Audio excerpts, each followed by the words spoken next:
Are not needed. Let's be clear.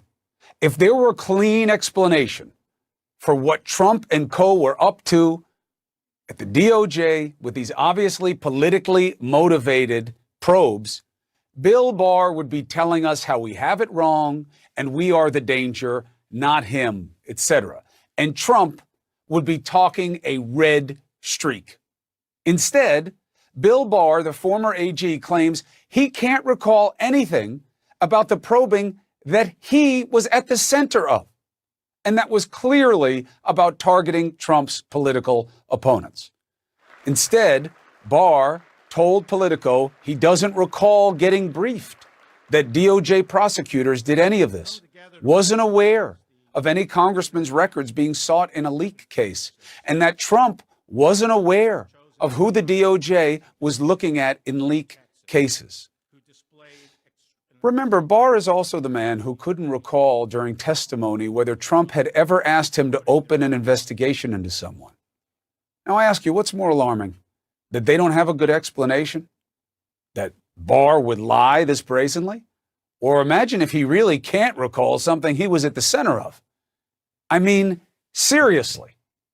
This story matters if for no other reason that now any of you who thought that these were the people who were going to clean up the deep state, they weren't. 73 phone numbers, 36 email addresses, including sitting members of the House Intel Committee and their families. Trump's Department of Justice demanded metadata on all of them from Apple as part of its unprecedented leak probe. They found nothing, yet kept adding and invading. We are just beginning to learn the scale and scope of what could be one of the greatest abuses of power by a president in American history. But again, this really isn't a question of fact. They are clear. This is about putting this fraud into perspective. The deepest of deep state deception that they promised to counter. The swampiest of swamps, when they are the ones who pledged to drain the same. If you cannot own that what has happened here was wrong, then you do not care about making things better. Period. That's what matters about this. Trump wanted to change the game for the better. You remember all that BS? It needs to die tonight. Secret seizure of data of members of a co-equal branch of government, Congress. No good reason, no proof. I know there were grand jury subpoenas, and we will look at that. Remember, you work a grand jury at your own behest as the prosecutor. They're not there to defend themselves. There are no rules of evidence. You get to tell them what you want to tell them, and that's why everybody says you can indict a ham sandwich, which is obviously a much higher bar than getting a warrant. So, yes, there was process, but it doesn't mean that process can't be manipulated. And it can be corrupt, and we all know it. Schiff and Swalwell, what a coincidence. The two that Trump hated most. Apple says it limited the information it provided to metadata. You know what that is, right? That's about the numbers that were going around, but no names. And there were also account subscriber information in terms of who they said they were looking for. But the other side of the equation gets a little bit fuzzier. They didn't give content, they say, like who was being spoken to or emails or pictures. The company says the 2018 subpoena from the DOJ contained no information about who the investigation was targeting or why, but it requested information on the targeted accounts beginning from the inceptions of the accounts through the day of the subpoena. That's typical. They are usually tailored in terms of window. However, the gag orders routinely extend far after that. Why? To give prosecutors the benefit of time to work on their cases. Now, Microsoft tonight says it too received a subpoena in 2017 related to a congressional staffer's personal email account. And as with Apple, Microsoft was also subject to a gag. The good news is the plot has been exposed, and the staffers who helped lead the probe at the DOJ and questioned the same are still there, and therefore should cooperate in telling us why they did all this. Senate Democrat leaders tonight are threatening to subpoena Trump's two attorney generals it should be attorneys general, actually, to testify about the unprecedented action.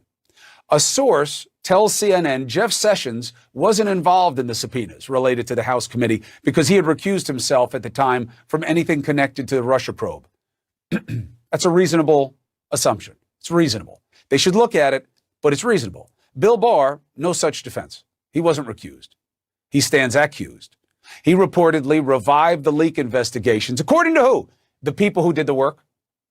A number of people who spoke to the New York Times, CNN echoing some of the reporting, that they were told to do it, and he was in the loop after he became Attorney General. Even after he was told that these initial probes had turned up nothing.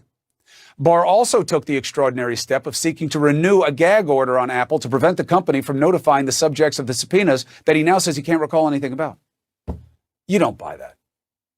So condemn it. Left and right can finally give ground to being reasonable. You know this was wrong. Period. That's why Trump is quiet since the news broke. Since when does that happen? Only when he knows he is busted. But remember, the biggest reveal here is that Trump lied to you every time he told you this. You still have deep state, but one by one, we're getting them out. You have deep state bad people. The swamp creatures are much deeper and much worse than we ever thought. And there is such a thing as the deep state. Who would think? Drain the swamp. We're going to drain the swamp of Washington. It is time to drain the damn swamp.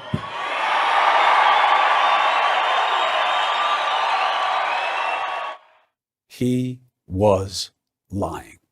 He added the most swamp dragons, the most alligators. He had the swampiest administration. We've never seen people get kicked out of service at the rate or for the rationales that happened with his administration. And what we are now seeing is absolutely, by definition, deep state deception, the likes of which red and blue will tell you they have never seen before. Yes, Chuck Grassley says investigations of members of Congress are nothing new. Yeah, but why? You don't investigate them in search of proof to show they did something wrong. You have proof they did something wrong, and then you continue to investigate. Well, these were subpoenas from a grand jury. There you have it. No, that's just ab initio. That's the beginning. But then you had the same people who were asked to do this say that they weren't getting any proof and were told to continue. That's the part that matters. His own Department of Justice targeted his political opponents, including this House Intel Committee member. I hope Trump supporters who fear Big Brother see that Donald Trump was the biggest brother we've ever seen in our country, who did weaponize this to go all the way down the stack into, the private communications of people he perceived as political opponents. Trump's like Nixon. Trump's like Nixon. Don't do that to Nixon. Trump is worse. He didn't use the DOJ like this. This makes Watergate look like jaywalking. What else don't we know about what they were up to? He was in office for 4 years. So the question is, how do we find out and what should happen? That's the question. But here's what we know, that he should have a period at the end of it. Trump was never going to drain the deep state. He was never going to drain the swamp. Play with your metaphors. It doesn't matter. He didn't mean them. He was the worst, and it is demonstrable because we've never seen anything like this. All right? Now, let's get a fair reckoning on it from a better mind than mine. Former Attorney General under President George W. Bush, Michael Mukasey. You'll remember, he knows Bill Barr. He put in a good word for him back in the confirmation phase, and he joins us tonight. First, Mike, personal before political. I've missed you. It's good to see you looking well, and I hope the family is well. They're well, thanks very much, and I've missed you too. All right. You don't mean it the way I do, but that's okay. Now, let me ask you this, former AG. When Bill Barr says, I have no recollection of any of these things that his own high-placed staff says that he was at the center of, what are we to make of that kind of I can't recall? What you're to make of the statement is that the subpoena was issued before he got there. You're saying that he was at the center of these things.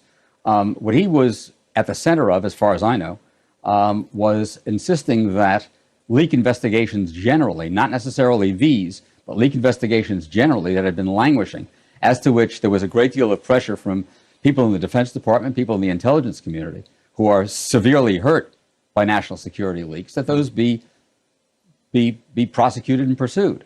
And so he got somebody to take a look to see which were viable and which were not. As far as I know, there's absolutely no indication that he was riding herd on these particular matters or these particular congressmen. Well, you do know there is an indication because there's New York Times reporting that says exactly the opposite. The guy he brought in was from New Jersey and had no experience with these kinds of things. The premise that it was based on national security concerns, they declassified a lot of this information as they went along, so they took away their own premise. But we have interviews in the reporting of people who said they told the AG, Mike, that there's nothing here, and he said, reopen, keep going. He said to pursue cases generally. The notion of bringing in somebody from New Jersey with no experience. I did something very similar when we had a problem with the destruction of the CIA tapes. I brought in somebody from within the department, but outside Washington, outside the hothouse of Washington, to see whether there was anything there. He did that with leak cases generally, not necessarily with these. Well, now, do you know that, or is that your take from the reporting? That's my take from the reporting, and it's my take from what I know of what was pending at the time, which were a lot of other cases other than these. Right. But in the reporting, it doesn't say what you're saying right now. It says that these were specific. They wanted Schiff. They wanted Swalwell. They wanted former Obama people. They found nothing, yet kept looking. I mean, just at the scale and the scope of this, Mike, have you ever seen anything like it before? I have not seen any investigation similar to this. On the other hand, there are many investigations that happened for the first time and the last time. This wouldn't be the first time. If there were in fact leaks that appeared to originate in Congress, there's every reason for those to be pursued. Understand that leaking information isn't a game. Information is kept secret for a reason, and people who disclose it essentially are deciding that regardless of whether the information should be kept secret or not, they have their own agenda. They know better than the people who are charged with deciding whether information should be disclosed, and they're going to go ahead with their own agenda. That's unlawful, whether it's done by Edward Snowden or it's done by Eric Swalwell. Yeah, but the problem is it wasn't done. They found no proof. Yet they kept looking and expanding. They kept adding and invading. And they were told by staffers, some of whom are at high levels and still there, so we're going to hear from them, Mike, who told Barr and others, I'm sure we will. There is nothing here. We are uncomfortable continuing this. And they were told to continue. And that Barr eventually had to go tell. That's not what Yes, sir. That's what the reporting says. But that's not what the reporting says. No, it is what the reporting says. I don't read it the same way, but go ahead. How do you read it, Mike? I read it as they having been told to basically make sure that leak cases get pursued, which I did unsuccessfully, and would have done in Bill Barr's place had I been there. Yeah, you would have done them, but you wouldn't have done them like this, I would think, seeing how you're someone I respect and lean on as a mentor, that you would have said, show us where the proof is of where the leaks may have come from, and let's go from there. Here, they never had any proof on any of these guys. This was not the Go ahead.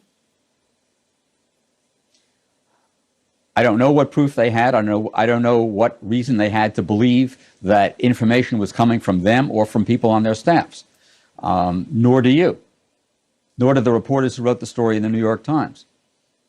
That is true. These were grand jury subpoenas. I actually said that up at the top.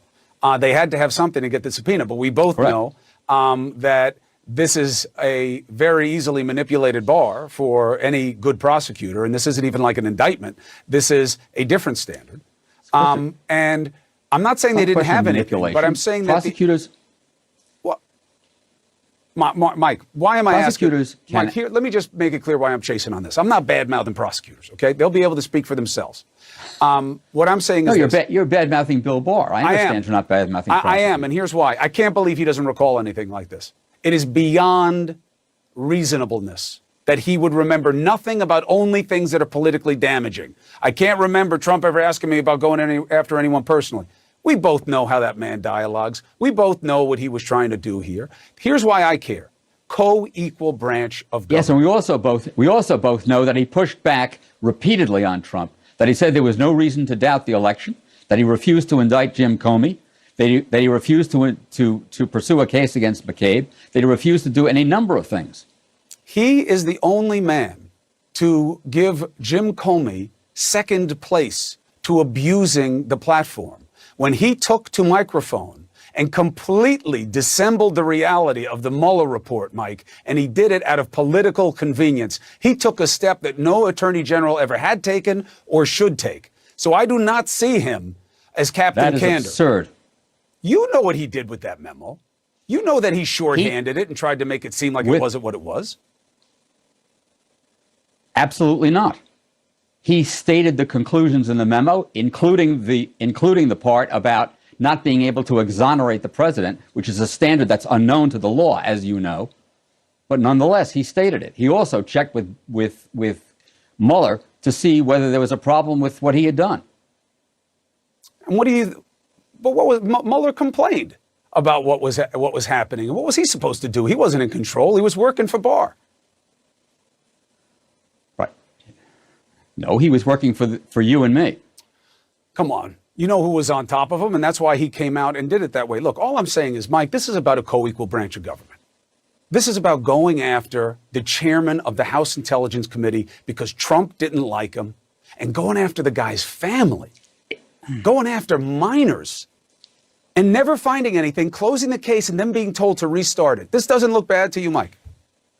Chris, prosecutors have subpoenaed the records of the families of people they're looking at to find out whether whether the family's accounts are being used. True, I agree. You'll remember that a congressman from New York who had a little sex scandal was using his wife's computer. Absolutely. Hey, listen, absolutely. I remember the Weiner thing very well. What I'm talking about is the House Intel guy. Okay. They found nothing, and they kept expanding and invading. And look, at a minimum, you got to see what the Inspector General says, but we got to have these people who are in charge of it. We got lucky here that they're still at the DOJ, which means they can't opt out of cooperation that well as long as there's nothing criminal that's brought up, which I don't see happening at this point. But would you agree with me at least that this is something that has to be unearthed and revealed because it may be one of the biggest abuses of power we've seen? Yeah, I'm sure we're going to take a good long look.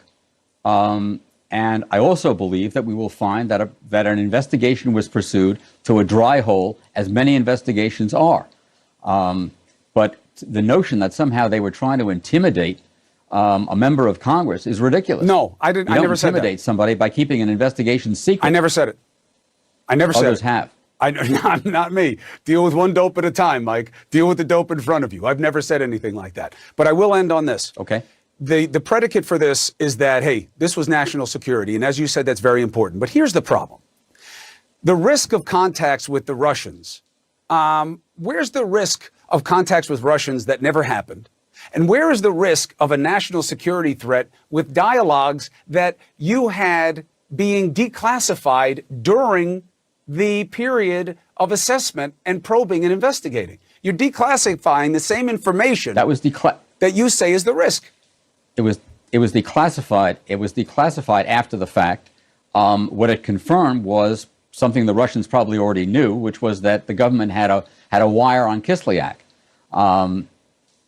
Having them knowing it and having it confirmed are two very different things. There are, but I would argue the timing. That was what was confirmed, and it was confirmed. I would argue the timing. This happened in 2020 afterwards, when they were still looking at it and Barr was going to reopen it. That's when the Intel guy declassified it and caused a little bit of a problem for the continuation of this. I'm just saying it doesn't look bad. It doesn't smell bad. It is bad. This is one of those situations where if there were a good explanation, Bill Barr would have it.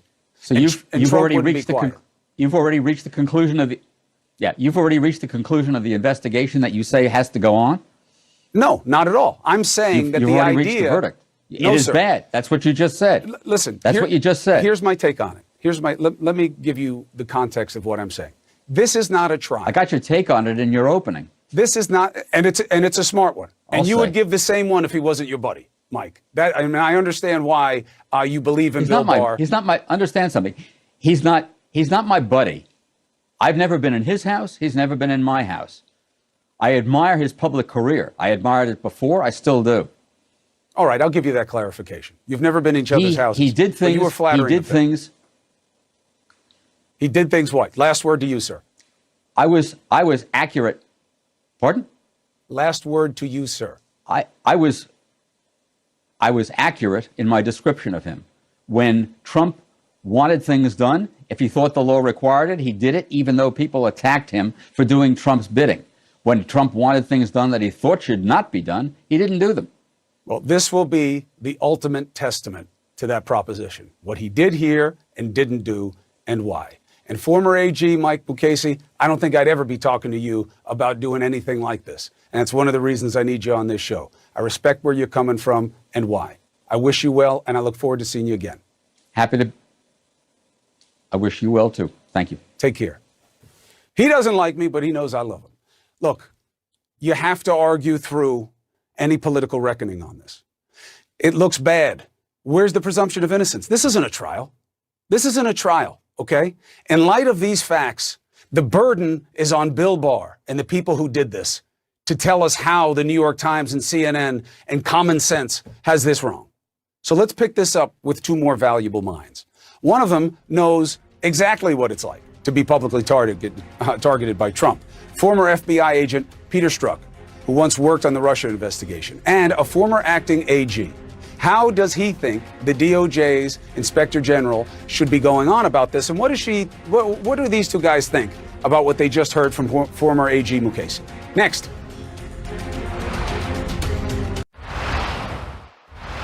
Here to respond to the Trump DOJ alleged abuse of power and what we heard from former AG Mike Mukasey is former acting U.S. Attorney General Stuart Gerson, as well as Peter Strzok, former FBI chief of counterespionage and author of Compromised, Counterintelligence and the Threat of Donald J. Trump. Gentlemen, thank you. First, let's get our bearings here. I'll start with you, Mr. Gerson. Have you ever seen anything like what is being reported? No, I haven't, except as was said in the earlier segment, there's a lot here that, at least in hindsight, you can say echoes the enemies list of the 1970s.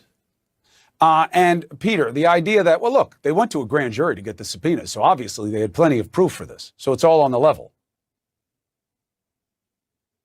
Yeah, no, I don't agree with that, Chris. I mean, clearly I agree with Attorney General Mukasey to the extent that there are leaks of information that the government needs to investigate and, if appropriate, prosecute. But the scope of this activity, the breadth of all the various individuals that were subpoenaed, I've never seen anything like it in my 20 years in the FBI. And also a key aspect, the corollary to Pete's point, Stuart, is that they found nothing and yet kept going to the point where they had people who were, junior to where Peter was, but where they were coming to people and saying, we're not finding anything here. We don't know why we're doing this. Well, Chris, that's to me the key point in this. You can start an investigation with little, if any, proof. The issuance of a grand jury subpoena is a formality. You quoted Edward Bennett Williams' famous remark about indicting a ham sandwich. This is much less than that. I mean, the subpoenas are really at the behest of the United States Attorney or whomever is in the grand jury. But what the key fact is here, as far as I'm concerned, is that this proved early on to be a dry hole. The investigation, however many there were, the ones related to Swalwell and Schiff and others on the committee were in that package. They were held to be languishing, and the Attorney General then said, let's amp this up and move these on. And it was an outsider who was charged with doing it. He came by virtue of an endorsement from the United States Attorney in New Jersey, who was the guy who the Attorney General wanted to shift over to the Southern District of New York to oust an incumbent who was feared to be investigating things that related to the president. So yeah, it's indicative of the fact that Mr. Barr worked with a staff close to himself. We'll find out more from the Inspector General about what career people might have done, but I think you'll find that there were senior career people who might have advised helpfully in cases like this who were never contacted at all. Well, that's an interesting point. So the people being kept out of the circle, in addition to people who were in the circle on the workman level, saying that they had misgivings. Peter, another point that Mike Mukasey made, and again, I got a lot of respect for the former AG. And he says, well, Bill Barr only wanted to go after leak investigations in general, so he may not recall these specific ones. I just believe that knowing Barr, if he had a good explanation for what was going on, he would offer it. And the only time he's gone to this I don't recall device was in political sticky situations where he wanted to separate himself, like whether or not Trump ever asked him to investigate, and he used it one other time, I think. Wouldn't he do better than he's doing I don't recall? Chris, I don't recall is the refuge of a man who doesn't want to tell the truth. Look, let's think about this. One federal judge has already found in writing that Bill Barr lacked candor. A second federal judge described his interactions in the Department of Justice with regard to the Mueller report memos as being disingenuous. That's our baseline. And then let's think about Bill Barr, who personally, as the Attorney General, got on a plane with John Durham and flew all over the world pursuing these tinfoil hat, crazy conspiracy theories about the deep state. Given that level of interest, given that background about his level of credibility, there is no doubt in my mind that Attorney General Barr was absolutely well aware of what was going on. It doesn't matter that these were authorized in advance of his tenure as the Attorney General. The fact of the matter is, he arrived on scene, and like so much else, the investigation of Mike Flynn was not languishing. He selected somebody who was put in there, turned that upside down in one of the gravest miscarriages of justice that I've ever seen. The sentencing of Roger Stone was not languishing. He put in a handpicked person to turn that upside down and reduce that sentence. That is Attorney General Barr's MO. He picks people who can come in, place undue political pressure to achieve the results that he and then President Trump wanted to achieve. Gentlemen, thank you for your perspective on this. Appreciate it. We'll have more to discuss as we get into the interior parts of how this was done and why it was. And it will be coming because they're still at the DOJ, the people who did it. All right, I wonder what members of Trump's party make of this. Well, here's our first indication. You hear that? Nothing. Only Chuck Grassley came out and said, investigating members of Congress, not unusual. True, but it's usually because there's proof that you are using to initiate curiosity, not the opposite. But we have a lot to discuss with the next U.S. member of Congress. He is on the right side of the aisle, and consistently so, including support of President Trump. In fact, he met with him yesterday. He has a beef of his own. And by the way, I got a small beef with him, which we'll take care of first. Let's get after it. Next. Our next guest is a Republican congressman who supports the former president, even met with him yesterday. Is that why the Congressional Black Caucus won't let him in? Please meet Congressman Byron Donalds. Good to have you on Primetime, sir. Good to be with you this evening. First things first, you know I don't duck people, right? Just by reputation. You know that. I had breaking news. We went to your team. I said I'd have you on ASAP, and here you are. All right? So we good? Oh, no, we're good. Listen, that was just a little bit of Twitter love, just a little jab, but, we're good. It's good to be with your show this evening. I'm telling you, the less you are on that toxic place and the less you get caught up, you ever look at the people who are on your thread and Twitter, you want to know why the CBC has a problem with you. You got the hate parade following you on Twitter. There are people who are into some ugly ideas that I really hope you don't support, even if they are somehow an appendage of your party. But I want you here to have a fair hearing on what you say your problem is, all right? Sure, fair enough. First, let's see if you can help your case with the CBC folks. They have not been specific about why they don't want you on, except to say, we want to work with people who share our policy aims and means. We'll get to what that means as a suggestion about you in a second. But when you look at what is happening here with the DOJ, can you admit that it smells bad, what is coming out of this reporting? Well, look, I got a chance to read the New York Times article from yesterday and even the one today. I think it's important for everybody to understand that the Department of Justice at the time did take this to a grand jury. After that, you have to let the Inspector General finish the investigation. One of the things we got to be very careful of is jumping to conclusions based upon one report that came out of the New York Times, because how many people were actually quoted? What are the detailed level of sources? Let the investigation run its course. If the subpoenas were unjustified, that will come out in due time. One of the things, being a member of Congress, do you want to hear about your phone records being taken? No, you don't. But you have to let these investigations take their course. We got to be very careful, Chris, not to jump to conclusions, because that's how these narratives get built that actually end up being false in the long run. But guys only say what you're saying right now when they're on the short side of the stick. This isn't what your brothers and sisters in the party were saying when it was about Carter Page, right? Then it was, these people are going after him with the FISA warrant. It was all so wrong. But we know that a grand jury subpoena is nowhere near the level of scrutiny you need to get a FISA warrant. And just because the bar here isn't whether or not the grand jury subpoenas were warranted, that's a very low bar of probative recognition. It's that they kept expanding and kept looking even after senior staffers said there's nothing here. That's the suspicious part, and they just happen to be the people that President Trump hated most.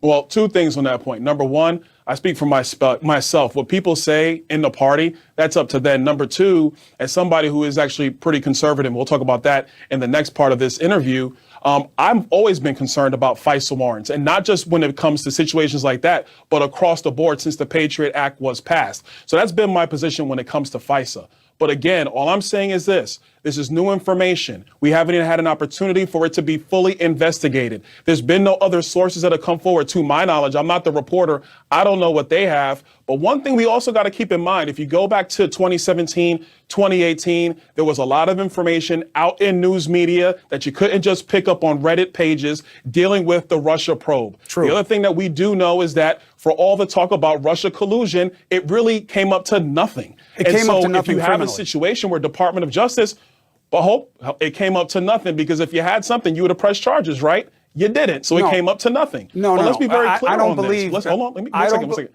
don't believe in the standard of a felony or it's fine. Collusion is behavior, not a crime. I know you know this. You're a very sophisticated member of Congress. And that's another reason I want you here. But we don't have to go backwards. Let's go forwards. I have no problem with having more of a probe.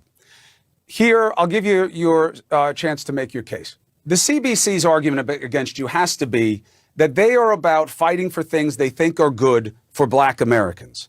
And highest on their list right now is securing voting rights. And you are against the For the People Act and the George Floyd Justice and Policing Act. And that has to be a predicate for this. And look, he's not about what we're about. It's not just about color. It's about the content of what policies you want.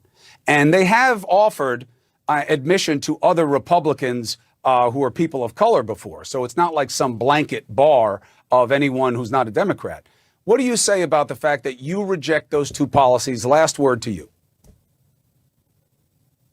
First of all, when it comes to the For the People Act, it would destroy election laws in all states across the country. In Florida, we have the best election law in the United States. Our elections were done by 9:30 on election night. So why would I, as a member of Congress from the state of Florida, allow Washington, D.C. to completely eviscerate the best voting laws in the country? Number two, when it comes to the George Floyd Act, when it comes to police reform, there's a lot of police reforms that I actually do support. But the one thing I don't support is getting rid of qualified immunity. If you get rid of qualified immunity, it will mean less officers on the streets, especially in the urban communities like the one I grew up in, Brooklyn, New York. Less officers do not keep our communities safe. It actually makes it harder for poor people in our urban corridors, whether you're white, Black, or Hispanic, to actually have a safe community where your kids can go to school, they can play on the streets, and they can thrive. My ideas when it comes to actually helping the Black community might be different from members of the CBC, but that doesn't mean I don't want the Black community to thrive. Of course I want it to thrive. I want all communities in America to thrive.